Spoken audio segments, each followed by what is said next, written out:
কোটি বছরে অন্তত 50 মিটার কমেছে চাঁদের ব্যাসার্ধ।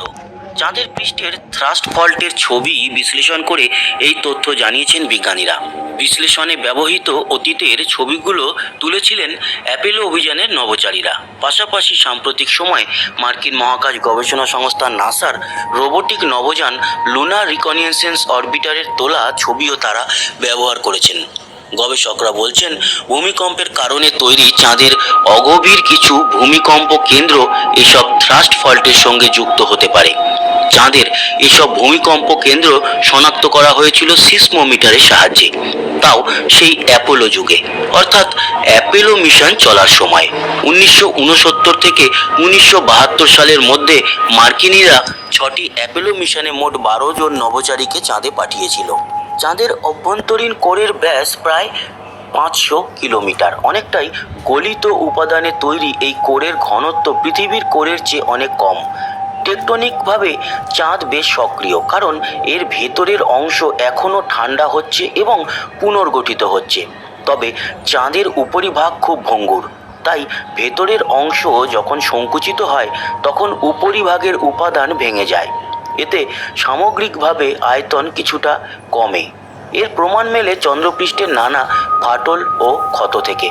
পাশাপাশি পৃথিবীর আকর্ষণের কারণে চাঁদে ভূমিকম্প বেশি হয়। এ কারণে চাঁদ সংকুচিত হতে পারে। প্রশ্ন হলো, চাঁদ ছোট হলে পৃথিবীর, বিশেষ করে মানুষের কি কোনো ক্ষতি হবে?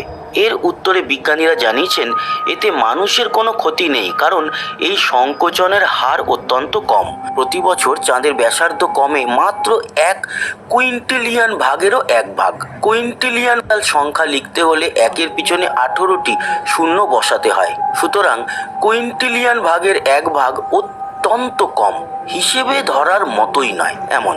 অর্থাৎ পৃথিবী থেকে চাঁদের সংকোচন দেখার সুযোগ নেই।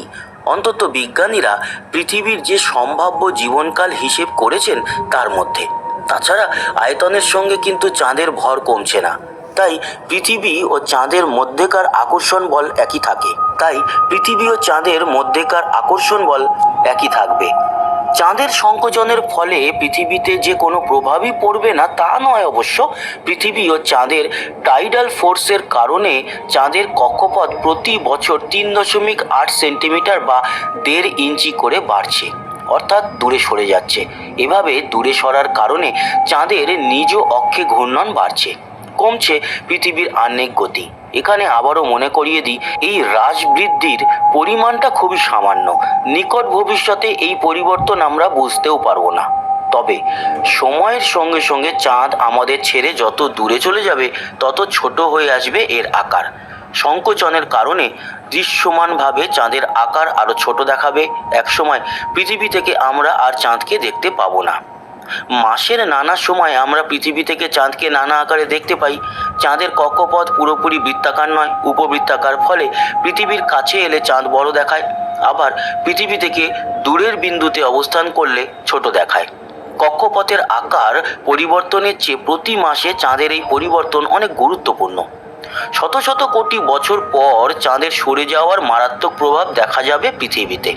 সমুদ্রের স্রোত প্রায় বন্ধ হয়ে যাবে, ফলে প্রচুর সামুদ্রিক প্রাণী মারা যাবে। পাশাপাশি পুরো পৃথিবী হয়ে যাবে অস্থিতিশীল, অনেকটা দুলতে শুরু করবে। জলবায়ুতে আসবে ব্যাপক পরিবর্তন।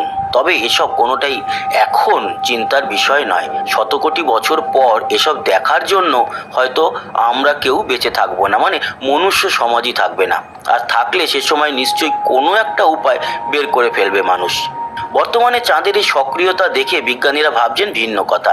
চাঁদে দীর্ঘমেয়াদী মানব বসতি তৈরির জন্য নিরাপদ জায়গা প্রয়োজন। চন্দ্রকম্পের ফলে তৈরি ফাটলগুলো এক্ষেত্রে বেশ কাজে আসবে বলে মনে করছেন তারা। চাঁদ নিয়ে এই ছোট্ট তথ্যমূলক ভিডিও কেমন লাগলো জানাতে ভুলবেন না। সবাই ভালো